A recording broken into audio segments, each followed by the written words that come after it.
Audio Jungle.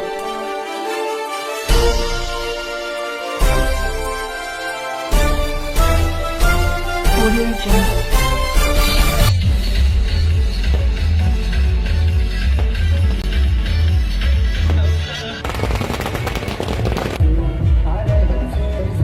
समाज के लोगों के द्वारा जब हमारे आंदोलनकारी भाई जब रिहा हुए तो समाज के लोगों ने भी बढ़ चढ़ के हिस्सा लिया और हमारे पिता रेखराम सोनवानी जी बैठे हैं और समाज के लोगों ने आशीर्वाद दिया और जेल से निकल के जब्ती करवा दी।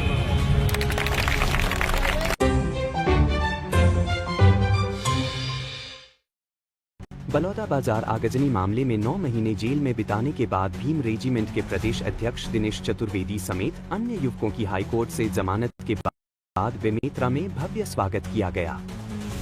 दिनेश चतुर्वेदी ने आरोप लगाया कि सतनामी समाज को साजिश के तहत फंसाया गया और 261 करोड़ के शराब घोटाले की फाइलें आगजनी में जली। उन्होंने सरकार को नार्को टेस्ट की खुली चुनौती देते हुए न्याय की मांग की। देखिए, यहाँ पर मैं अपना बात थोड़ा विस्तृत तरीके से रखना चाहूंगा।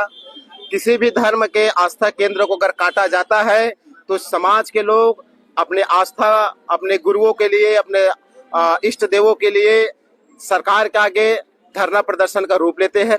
हमारे लोगों के द्वारा लगातार 1 महीने से ज्ञापन आवेदन दिया गया था कि हमारे जो महकौनी गुफा में जैद खाम काटा गया है उसकी न्यायिक जांच हुई।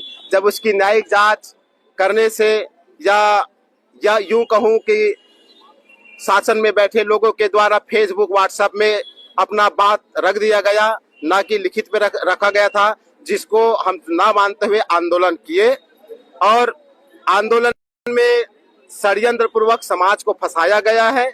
समाज पूर्णतः निर्दोष है। मैं आपको बताना चाहूंगा, वहां पर एक बहुत बड़ा शराब घोटाला का फाइल आप ही जैसे मीडिया कर्मियों के द्वारा मुझे पता चले, पेपर के माध्यम से पता चला है, तो वहां पे जो शराब घोटाले 2161 करोड़ के शराब घोटाले की फाइल जली है, तो वहां पर उसमें किसी सतनामी समाज का हाथ नहीं है, बाकी फाइलें सुरक्षित है। इससे पूर्णतः यह साबित होता है कि सतनामी समाज एक गहरे साजिश षड्यंत्र का शिकार हुआ है। लेकिन पूर्णतः एक दिन न्यायपालिका पे हमें भरोसा है। जिस तरीके से सुप्रीम कोर्ट के द्वारा हमें जमानत मिला है, निश्चित तौर पे न्यायालय के द्वारा हमें न्याय भी मिलेगा। आपने नार्को टेस्ट की बात की है, देखिए, मेरे ऊपर सरकार के द्वारा 7 नामजद FIR और अन्य FIR करते हुए मेरे ऊपर 13 FIR में मेरा नाम घसीटा गया है।